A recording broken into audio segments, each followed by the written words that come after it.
তাহলে আমরা একটু জি, শেষ করে আমাদের দিলে আর ভালো হয়। দুইজন অতিথি আছেন, শেষ করে দিচ্ছি। ইন্ডিয়ান আপনি আছেন, আমি দুঃখিত আপনার অনেকটা দেরি হয়েছে। না না, that's fine, thank you for Indiana Jones. শোনা যায় আমাকে? হ্যাঁ, শুনতে পাচ্ছি। হ্যাঁ, থ্যাংক ইউ ফর শুনছি। Joining me. আচ্ছা, আমার একটা কোশ্চেন মুফতি মাসুদ ভাই আপনাকে, সেটা হচ্ছে যে ওই কোরআনে তো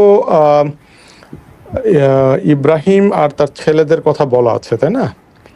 তো বাইবেলে যেমন বলা আছে যে অ্যাপ্রক্সিমেট টাইম পুরা বিভিন্নভাবে ক্যালকুলেশন করে বলে যে 6,000 to 7,000 BC।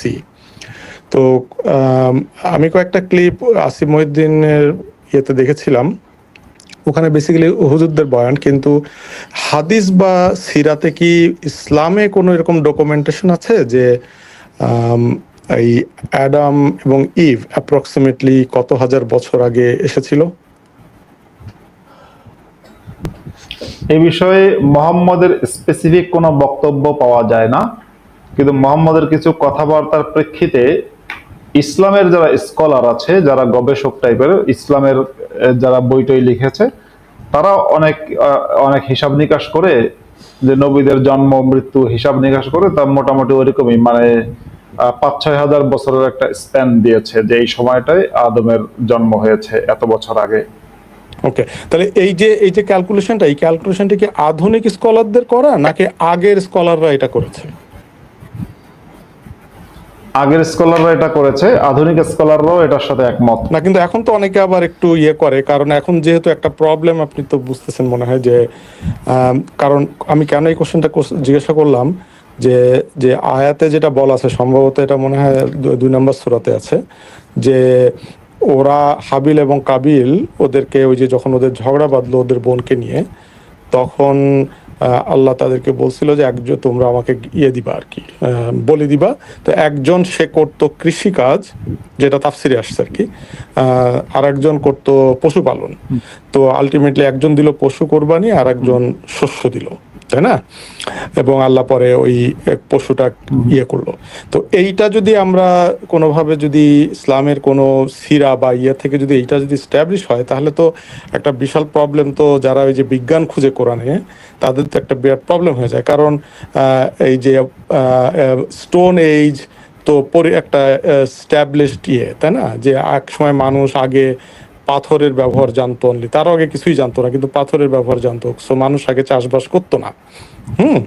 তো চাষবাস যে করতো না, এবং প্রথম ডোমেস্টিকেশন অফ অ্যানিম্যাল বা প্রথম ডোমেস্টিকেশন অফ এই যে মানে এগ্রিকালচার, এগুলি হয়েছে অ্যারাউন্ড 12,000 ইয়ার আগে। তো এটা তো স্ট্যাবলিশড একটা জিনিস। তো তাহলে তো এটা আদম হওয়ার ওই বা ছেলে মেয়েদের সাথে এই কেসটা যায় না, কারণ তারা 5-7 হাজার বছর আগে কৃষিকাজ করলো, কিন্তু তার আগে যে মানুষগুলি পাথর দিয়ে পশু শিকার করতো, তাহলে এইটা তারা এই কোরআনের বিজ্ঞান যারা খুঁজে, তারা এটাকে কি করে জাস্টিফাই করে? না, কোরআন তো এই যে স্টোন এজ, বিবর্তন, এই পুরো বিষয়টাকে অস্বীকার করে। তা করে। আর জাকির নায়েকের মতো যারা আছে, তারা হচ্ছে এগুলোকে গোজামিল দেয়। কিন্তু এখনকার সময়ে যারা প্রকৃত ইসলামের স্কলার বা প্রকৃত ইসলামপন্থী, বা যারা ঠিক কোরআনে যা যা আছে সেটাকেই ফলো করে, তারা কেউই কিন্তু গোজামিল দেয় না। তারা টোটালি স্টোন এজ বলেন, কিংবা আপনার যে নিয়ান্ডারথালস মানুষ বা হোমোসেপিয়েন্স, হোমোডিউস, এরকম কোন বিষয়টাকে ওরা স্বীকার করে না। ওদের বক্তব্য একটাই, মানুষ, যেমন আমরা বলি কি মানুষ কথা বলা শিখেছে অনেক পরে গিয়ে, ওরা তো শুরুতেই বলছে না, পৃথিবীর প্রথম মানুষ আদম কথা বলতো, প্রথমেই তারা কথা বলা শিখেছে। আমরা যেমন বলি মানুষ পোশাক পরা শিখেছে অনেক পরে গিয়ে, হ্যাঁ, হোমোসেপিয়েন্স হয়েছে তারপরে গিয়ে পোশাক পরা শিখেছে। ওরা তো বলছে না, মানুষ হচ্ছে শুরুতেই পোশাক পরতো, আদম হাওয়াই পোশাক পরা শুরু করেছে। তো এইভাবে করে আপনার মানে ও বিবর্তনটা করা স্বীকার করে না। কিন্তু মাসুদ ভাই, এটা যতই প্রতিষ্ঠিত সত্য, মাসুদ ভাই, আদমের সন্তানদের মধ্যে যৌন সঙ্গমের ফলে, মানে ভাই বোনের যৌন সঙ্গমের ফলে আমাদের বংশ বিস্তার হয়েছে, এটা আমরা বিবর্তনে মেনে নেব? মানে এটা কি এটা মনে করেন যে সমস্যাটা হচ্ছে কি, এইটা আপনি মেনে যদি নেন, এটা তো মেনে নিতে হবে। যদি মেনে নেন, প্রবলেমটা যেটা দাঁড়াচ্ছে সেটা হচ্ছে, আমি এখানে কয়েকজনের সাথে কথা বলছি, যেমন আমাদের এখানে, আমি আমেরিকা থাকি, আমাদের এখানে মসজিদে একবার অনেক আগে বলেছিল যে এই যে অ্যাডাম ইভের যে ব্যাপারটা, এইটা আসলে কোনো কোরআনে কোনো, এখন যেটা ওরা যেভাবে গোজামিল দেওয়ার চেষ্টা করছে সেটা হচ্ছে কোরআনে কোনো টাইম লাইন বলেনি। So it could be possible যে দে ওয়ার আছে 300,000 ইয়ার্স আগে আমরা মানুষের যে এখন কঙ্কালগুলি ফসিলগুলি পাচ্ছি, বা আমরা 40-50 হাজার বছর আগে কেভের মধ্যে যে পেইন্টিং গুলি পাচ্ছি যেখানে শুধুমাত্র অনলি তারা স্বীকার করতো আর কিচ্ছু না, তো তারা বলে এটা তারও আগে। কিন্তু প্রবলেমটা হয়ে যাচ্ছে ওই যে কোরআনের যে আয়াতটার মধ্যে বলা আছে যে একজন পশুপালন করতো আর একজন মানে ইয়ে করতো, এটা আয়াতে বলা নাই কিন্তু তাফসিরে বলা আছে যে একজন পশুপালন করতো আর একজন চাষবাস করতো। তো এইটা তো একটা মানে প্রুভেন ফ্যাক্ট যে এগুলি 12,000 বছরের আগে আসে নাই। তাহলে এই লোকগুলো যদি প্রথম মানবী হয়, তাদের প্রথম তারপরে বাচ্চা কাচ্চা কি করে এগ্রিকালচার করলো?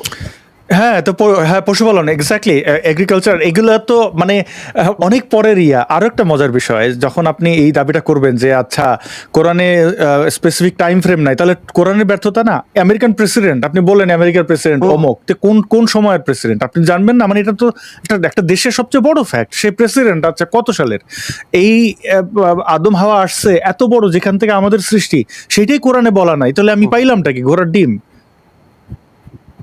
আর ওই যে একটা না, জিনিস তারপরে যদি আদম বলেও হচ্ছে দেয়- প্রথম মানুষ। হ্যাঁ, আর যদি কোরআনে বলেও- বলা হয়েছে জি সরি কোরআনে বলা হয়েছে আদম হচ্ছে প্রথম মানুষ। এখন প্রথম মানুষ থেকে যেভাবে শুরু হলো আমরা দেখি, ধরুন আদম যদি মানে মুসলমানরা যদি স্বীকার করে না যে না আদম হচ্ছে 3 লক্ষ বছর আগের মানুষ, তাহলে 3 লক্ষ বছর আগের মানুষ কি এত কিছু মানে কথা বলা, কৃষিকাজ এগুলো শিখেছে? সেখানে এটা তো বিজ্ঞান কোনোভাবে স্বীকার করে না। তাহলে আদম হচ্ছে পৃথিবীতে প্রথম মানুষ। এই প্রথম মানুষই আমরা, হ্যাঁ, কিন্তু কোরআনেই বলা হয়েছে আদম হচ্ছে পৃথিবীর প্রথম মানুষ। তাহলে এই প্রথম মানুষকে দেখতে পাচ্ছি, সেই প্রথম মানুষ কথা বলতে পারতো, পোশাক আশাক পরতো, কৃষিকাজ করত, এবং হচ্ছে মানে মোটামুটি অনেক অ্যাডভান্স ছিল। তাহলে সে তো প্রথম মানুষ হয় না। তাহলে আদমকে যে প্রথম মানুষ বলা হচ্ছে, হয় সেটা ভুল কোরআনে যেটা বলা হয়েছে, অথবা যদি কোরআনের আদম যদি প্রথম মানুষ হয় সেটা যদি সত্যি হয়, তাহলে আদমের যে কার্যকলাপ, তার যে আধুনিক যন্ত্রপাতি ব্যবহার, বা ধরুন যে কৃষিকাজ করা, পোশাক পরা, কথা বলাটা খুব ইম্পর্টেন্ট। মানুষ কথা বলা শিখেছে অনেক পরে গিয়ে। তাহলে সেই সবকিছু কিন্তু ভুল প্রমাণিত হয়। রাইট। সুতরাং ওই আমেরিকায় হুজুররা বা আধুনিক হুজুররা যতই গোজামিল দুটো পয়েন্টে ধরা খাবে। হয় আদম, তাহলে আদম প্রথম মানুষ না, অথবা সে কথা বলতে পারতো না। অনন্ত জলিলের একটা ডায়লগের একটা মিথ্যা আরেকটা মিথ্যা দিয়ে আরেকটা ধাক্কা গেলে আরেকটা মিথ্যা ওইরকম হয়ে যাবে আর কি, লেজে গোবরের অবস্থা। আপনি আমরা একটু ইয়ে ভাইয়ের কাছে যাচ্ছি, কিন্তু এর আগে একজন কমেন্ট করেছেন রুমি, তিনি বলছেন যে কারণ একজন নারী রিপ্রেজেন্টেটিভ থাকাটাও খুব জরুরি, তাহলে ব্যালেন্স হতো। কি বলেছেন আমি এটা বুঝিনি, আপনি কমেন্টটা একটু আরো একবার কইরেন। ওকে, জি, আমরা ইন্ডিয়ান আপনি, আমি দুঃখিত আপনাকে থামিয়ে দেওয়ার জন্য। জি, আপনি যদি কন্টিনিউ ইন্ডিয়ান, আপনি বোধহয় বের হয়ে গেছেন কোনো একটা অজ্ঞাত কারণে, আপনি আবার যুক্ত হবেন, আপনার বোধহয় প্রশ্ন আছে। আমি একটু ইন্টারাপ্ট করছিলাম একটা কমেন্টের জন্য। মোমেন, আপনি আমাদের শেষ অতিথি আজকে, আপনি যদি একটু আচ্ছা, আমি যাচ্ছি আপনার কাছে। মোমেন ভাই আপনি থাকবেন। ইন্ডিয়ান আপনি আছেন, আপনার প্রশ্নটি যদি শেষ হয়। জি সরি, আমার ডিসকানেক্টেড হয়ে গেছিল, যে আমি আর সময় নেব না, আমি জানি আপনারা শেষের দিকে চলে এসেছেন। না, আমি এইটাই আর কি বলতে চাচ্ছিলাম যে যারা ওই যে আপনার, যখন আমি আপনাদের অনেক ভিডিওগুলিতে আমি দেখি মানুষজন আসে, যেমন আসিফ মহিউদ্দিনের ওখানে ওই বিজ্ঞান খুঁজে আর কি, তো এইটা একটা তো বিজ্ঞানের মধ্যে কোনোভাবেই মানে প্রুভেন ফ্যাক্ট যে তুমি প্রথমে আগে মানে গোড়াতেই তোমার এটা গলদ, এটা গেল একটা। আর আরেকটা জিনিস দেখলাম আমি, যে এটা আমি জানি না আপনারা জানেন কিনা, আমি হঠাৎ করে দেখলাম আমার ওই ফিডের মধ্যে এসছে দেয়ার যে একটা কার মধ্যে যেন একটা বিতর্ক হচ্ছে যে ইসলামে দাস প্রথা কি মানবিক না অমানবিক, এরকম একটা নাকি ডিবেট হবে বিটুইন এথিস্ট অ্যান্ড বাংলাদেশি একজন কারোর সাথে। I don't know if you guys know it. তো আমি ওইটা দেখছিলাম, চিন্তা করছিলাম যে এই ধরনের বিতর্কে যাওয়ার আগে প্রথম কোশ্চেনটাই যে মানে হেডিংটা ছিল যে দাস প্রথা কি মানবিক, ইসলামে মানবিক না অমানবিক। তো আমার কথা হচ্ছে দাস প্রথা ব্যাপারটাই তো অমানবিক, তাহলে এখানে এই ধরনের বিতর্ক তো অবান্তর, তাই না? মানে আপনার দাস প্রথার আবার সাম মানবিক অসাময়িক, পুরো ব্যাপারটাই অমানবিক, তাহলে এখানে বিতর্ক করার তো কিছু না। হ্যাঁ, আমি জানি না এটার কারা আয়োজক, কিভাবে আয়োজন করেছেন, আমি সত্যি এই ব্যাপার কিছুই জানি না, আমি দুঃখিত, এটা আমি জেনে আপনাকে জানাতে হবে। আর অনেক ধন্যবাদ আপনাকে।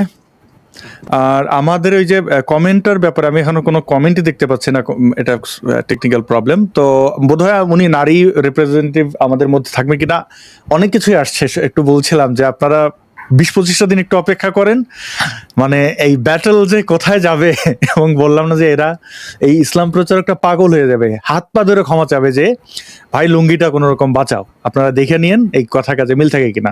মোমেন, আপনি আমাদের শেষ অতিথি, আপনার যদি মতামতটা রাখতেন। জি, আমাকে শোনা যাচ্ছে? জি, শুনতে পাচ্ছি পরিষ্কার। আচ্ছা, ধন্যবাদ আমাকে অ্যাড করার জন্য। আমার কোশ্চেনটা মাসুদ ভাইয়ের কাছে। আমরা তো এখন খিলাফতের দিকে আগে যাচ্ছি, তো খিলাফত গঠিত হওয়ার কোনো শর্ত অথবা কারণ, মানে কোনো স্ট্রাকচার আছে কিনা ইসলাম অনুযায়ী? সেক্ষেত্রে দেখা যাবে যে সম্ভবত আমি আসিফ মহিউদ্দিন ভাইয়ের সংশয়.com থেকে দেখছিলাম যে সেখানে আপনার খিলাফত করতে গেলে কুরাইশ বংশের লোক, মানে কুরাইশের রক্ত থাকতে হয়, ইভেন সম্ভবত মক্কা এবং মদিনা থাকতে হয় খিলাফতের অধীনে। তো সেক্ষেত্রে বাংলাদেশে কি ইসলামী অনুযায়ী কি আপনার খিলাফতটা কি কায়েম করা যায় কিনা? মাসুদ ভাই যদি ইসলামের আলোকে উত্তরটা দিতেন। মাসুদ ভাই, ধন্যবাদ। হ্যাঁ, একটা আল আইম্মাতু মিন কুরাইশিন এরকম একটা হাদিস আছে যে ইমাম হতে হবে। ইমাম মানে আছে শাসক, এখানে ইমাম বলতে শাসক বুঝিয়েছে। মুসলমানদের শাসক হতে হবে কুরাইশদের মধ্য হতে। এটা আল বিদায়া ওয়ান নিহায়ার মধ্যে আছে, এই হাদিসটা আছে। এখন কুরাইশ তো শুধুমাত্র মক্কায় এবং মদিনায়, পরে কুরাইশ কিছু গেছে, এদের মধ্যেই ছিল। পরে সেই কুরাইশরা সারা বিশ্বে খুব একটা ছড়িয়ে পড়েছে, ব্যাপারটা সেরকম না, কিছু কিছু দেশে তারা যেতে পারে। আর খেলাফত তৈরি করার যে রূপরেখা, খেলাফত কিন্তু কোনো একটা নির্দিষ্ট দেশে কায়েম করা যায়, কিন্তু খেলাফত হচ্ছে একটা বৈশ্বিক ধারণা। জি জি। আর মোহাম্মদ খেলাফত সম্পর্কে খুব স্পষ্ট কোনো ধারণা দিয়ে যায়নি। যেমন কোরআনের মধ্যে খেলাফত নিয়ে কোনো আয়াতই নেই, শুধু একটা জায়গায় মানুষকে বলা হচ্ছে আল্লাহর খলিফা। ওয়াইদ ক্বালা রাব্বুকা লিল মালাইকাতি ইন্নী জাইলুন ফিল আরদি খলিফা, যখন তোমার রব বা তোমার প্রভু ফেরেশতাদেরকে বলল যে আমি পৃথিবীতে আমার প্রতিনিধি সৃষ্টি বা প্রতিনিধি তৈরি করতে চাই, তো ওই একটা আয়াতের মধ্যে আছে। আর কোন কোন আয়াতে মানে খলাফা ইয়াখলিফ এরকম আছে, মানে অর্থাৎ ফাখলাফা খেলাফত মানে হচ্ছে উত্তরাধিকারী বা প্রতিনিধি নিয়োগ করা, উত্তরাধিকারী নিয়োগ করা, উত্তরাধিকার হওয়া বা বা পরবর্তীতে আসা। যেমন কোরআনের মধ্যে আছে ফাখলাফা মিন বাদিহিম খলফুন আদাউস সালাত ওয়াত্তাবাউস শাহাওয়াত, যে তাদের পরবর্তীতে এমন এক জাতি আসলো, এমন এক দল আসলো যারা নামাজকে নষ্ট করেছে এবং শাহওয়াতের অনুসরণ করেছে, প্রবৃত্তির অনুসরণ করেছে। কিন্তু খেলাফতের কোনো রূপরেখা কোরআনের মধ্যে নেই। হাদিসের মধ্যেও মুহাম্মদের পক্ষ থেকে খেলাফতের কোনো স্পষ্ট রূপরেখা নেই। শুধু খলিফার কথা বলেছেন তিনি, যে খলিফা থাকবে। কোন কোন দুর্বল হাদিসের মধ্যে আছে যে খুলাফা রাশিদিন আল মাহদিয়িন তামাসসাকু বিহা ওয়া গাদ্দু আলাইহা বিন নওয়াজিদ, তোমরা খুলাফা রাশিদিনের অনুসরণ করো, তাদেরকে মেনে চলো, এরকম বলা আছে। কিন্তু সেটাও খুব স্পষ্ট কোন খেলাফতের রূপরেখা মোহাম্মদ দিয়ে যায়নি বলে। খেলাফত মানে আমি ইসলামের যে খেলাফতের যে ধারণা, যেটাকে আপনার হিজবুত তাহরির প্রচার করে সারা বিশ্ব জুড়ে, হুজুররা বলে খেলাফতের কথা, ওটা একটা রাষ্ট্র কাঠামোর কথা বলে, যে ইসলামিক একটা রাষ্ট্র ব্যবস্থা। কিন্তু সেই রাষ্ট্র ব্যবস্থা হলে আপনি দেখবেন রাষ্ট্র ব্যবস্থার মধ্যে আপনার শাসক নির্বাচিত হওয়া, শাসকের মৃত্যু হলে কি হবে সেগুলো, শাসকের পতন কিভাবে হবে বা শাসক ক্ষমতাচ্যুত কিভাবে হবে বা শাসক ক্ষমতা কিভাবে ত্যাগ করবে, এই নিয়মগুলো থাকে এবং দেশের শাসন কাঠামোর কথা থাকে। যেহেতু মোহাম্মদ অসম্পূর্ণ করে রেখে গেছে, পরিপূর্ণ করেনি, যে কারণে কিভাবে শাসক নিয়োগ হবে সেইটা মোহাম্মদ বলে যায়নি। বলে না যাওয়ার কারণে মোহাম্মদের মৃত্যুর পরে শাসক আপনার কয়জন, মানে শাসক কে হবে সেইটা নিয়ে দ্বন্দ্বের কারণে মোহাম্মদের লাশ কিন্তু 3 দিন পচেছিল, মানে 3 দিন পড়েছিল এবং সেখান থেকে দুর্গন্ধ বেরোচ্ছিল। তারপরে আপনার হচ্ছে তারপরে মোহাম্মদের লাশ তড়িঘড়ি করে দাফন করা হলো, এবং এই একটা দলের জানাজা মোহাম্মদের কপালে জোটেনি। এই জিনিসটা মুসলমানরাও জানে না। আজকের একটা মুসলমান যদি মারা যায়, তাকে যেরকম একজন ইমামের নেতৃত্বে অনেক মুসলমানরা একত্রিত হয়ে তার জানাজা পড়ে, এই সৌভাগ্যটা পর্যন্ত মুসলমানের হয়নি। মোহাম্মদের কোনো জানাজাই সেভাবে আপনার দলবদ্ধভাবে হয়নি। কিছু কিছু দুর্বল বর্ণনায় পাওয়া যায়, কিছু সাহাবী গিয়ে ব্যক্তিগতভাবে দাঁড়ায় দাঁড়ায় নামাজ পড়ছে, দোয়া করেছে, শেষ। কিন্তু আছে না যে দলবদ্ধ, যে আবু বকরের নেতৃত্বে, হ্যাঁ, প্রায় 1.5 লক্ষ মুসলমান ছিল তখন। 1.5 লক্ষ মুসলমান, আমি 1.5 লক্ষ বাদ দিলাম, 1 লাখ মুসলমান, কিংবা 50,000 মুসলমান, কিংবা 20,000, কিংবা 10,000, কিংবা 100 মুসলমান দাঁড়িয়ে নামাজ পড়েছে, এমনও কোনো বর্ণনা নেই। তো যে কারণে এরপরে আবু বকরের পরে খলিফা নিয়োগ হলো সম্পূর্ণ এককভাবে আবু বকর একার সিদ্ধান্তে। ওমরকে আমি উইল করে গেলাম, রাজতন্ত্রের মতো। ওমর আবার 6 জনের একটা পরিষদ তৈরি করলো। ওসমান আবার হলো কি, ওসমান আবার হলো হ্যাঁ, ওমর আবার সেভাবে ওসমান তো খলিফা হলো। ওসমানের মৃত্যুর পরে হচ্ছে ওসমানের খুনিরা ধরে একজনকে বসিয়ে দিলে, তুমি হচ্ছে শাসক আলী। আলীর মৃত্যুর পরে মুয়াবিয়া জোর করে ক্ষমতা দখল করে নিল। তো ইসলামে খেলাফতের কোনো সুস্পষ্ট রূপরেখা নেই, আসলে কোনো সুস্পষ্ট রূপরেখা ইসলামের খেলাফতে নেই। ওটাকে বলে একটা মিথ এবং একটা ধারণা, যেটা মোহাম্মদ সুস্পষ্ট করে বলে যায়নি। বলে না যখন ইসলামের আমরা যে 1400 বছরের শাসন ইতিহাস দেখি, যে সমস্ত দেশে ইসলামী আইন আছে সেখানেও কিন্তু কোনো মানে কেউ ইসলামকে ফলো করছে না। যেমন ধরুন সৌদি আরবে যে রাজতন্ত্র চলছে, সৌদি আরবে ইসলামী শাসন আছে, রাজতন্ত্র চলছে, এটা কিন্তু কোনোভাবে ইসলাম সমর্থিত না।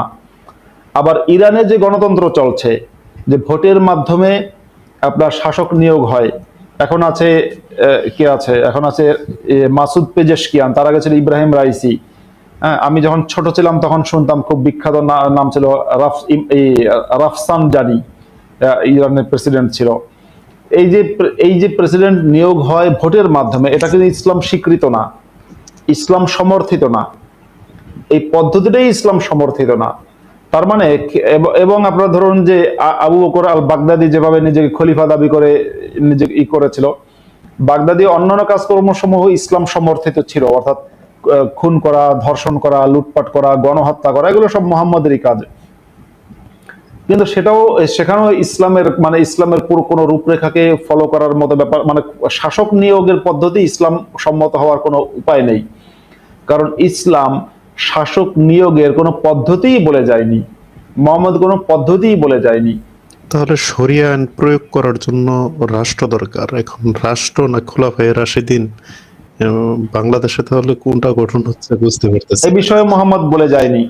দেখুন, শরিয়া আইন প্রয়োগ করার জন্য কি রাষ্ট্র লাগবে, নাকি খোলাফায়ে রাশিদিন লাগবে, নাকি খিলাফত লাগবে, এই বিষয়ে মোহাম্মদ কিচ্ছু বলে যায়নি। আমি বললাম, মুসলমানরা পারলে আমাকে দেখাক।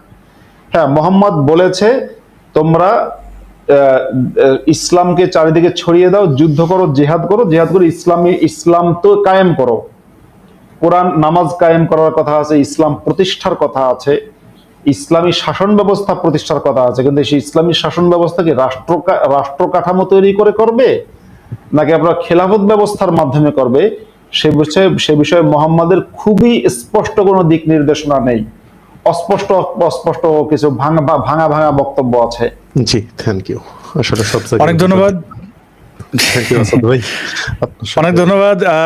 শশা খেজুর দীর্ঘজীবী হোক এবং আপনারাও ভালো থাকেন। অনেক শুভেচ্ছা জানিয়ে আজকে শেষ করি। আমাদের আরেকজন অতিথি যদিও আছেন, মিসিরেল একটু হাই শুনতে চাই আপনার কাছ থেকে। মানে আমরা আজকে আর প্রশ্ন নিতে পারবো না, আপনি যেহেতু শেষ অতিথি, এই কারণে একটু যদি জি মিসিরেল আপনাকে শুনতে পাচ্ছি না। মিসির আলী, আমি দুঃখিত, আপনার মাইক্রোফোনে বোধহয় সমস্যা ছিল। আমরা মোমেন ভাইয়ের কাছ থেকে বিদায় নিলাম। আসাদ ভাই যে শশাটা দেখালেন, ওটা তো খুব সমান, খুবই সুন্দর একটা শশা, এবং মনে হচ্ছে ও শশাটা কোথাও ইউজ আমাদের এক বন্ধু লাইভ চলাকালীন অবস্থায় যেহেতু ওই যে শশা খেজুর প্রসঙ্গ আসলো, তো তখন আমি যখন এটা বললাম, উনি বোধহয় তাৎক্ষণিক এটা বানিয়ে দিয়েছেন, আরেকটা বানিয়ে দিয়েছেন। আমি দেখি ওইটাও দেখানো যায় কিনা। উনি ফেসবুকে, আচ্ছা আমি তো ফেসবুক থেকে এখান থেকে ডাউনলোড করতে পারি, আমাকে পাঠাইছেন, তো দেখে ভাবলাম যে না, তাকে একটু প্রচার করে দেই। আর উম্মে মাবাদ নামের একজন আমাদের মাঝে যুক্ত হয়েছিলেন, কিন্তু তার সব তিনি আবার বের হয়ে গেছেন, কেন আমি জানি না। তিনি অনেকগুলো প্রশ্ন নিয়ে বলছিলেন যে প্রশ্ন করবেন, তো হ্যাঁ উনি যুক্ত হতেই পারেন। মিসির আলী, আপনি যদি একটু মাইক্রোফোনটা দেখেন, এর মধ্যে আমরা একটা ছবি দেখে শেষ করব। দর্শকরা তো বলছে না না লাইভ শেষ করা যাবে না, মানে পুরো আলটিমেটাম, কিন্তু কি আর করা, যেহেতু বিদায় তো নিতেই হবে। এবং আমরা আশা করি মাসুদ ভাই আপনার সাথে এই বিষয়ে কথা হয় না, কথা আমি বলবো যে আম, এই সপ্তাহের পরের সপ্তাহে, অর্থাৎ আমাদের 22তম পর্ব, এর পরের পর্বের মধ্যে, অর্থাৎ 14-15 দিন বা এর মধ্যে আমরা সেই সারপ্রাইজ একটা খুব বড় একটা প্রাপ্তি আমাদের হবে। তারপরে নারী প্রতিনিধিদের কথা অনেকেই বলছেন, সেটা আমার মনে হয় এটা পুরোটাই সারপ্রাইজ থাকুক, কোনো টাইম স্প্যান বলার দরকার নেই, বিকজ ইটস ভেরি ইম্পর্টেন্ট। জি জি না ওইটা না, আমি বুঝছি আপনি যেটা বলছেন, না এটা না, ওইটার বাইরেও আমি কিছু কাজ করে রাখছি, মানে চতুর্দিক থেকে আমি শুধু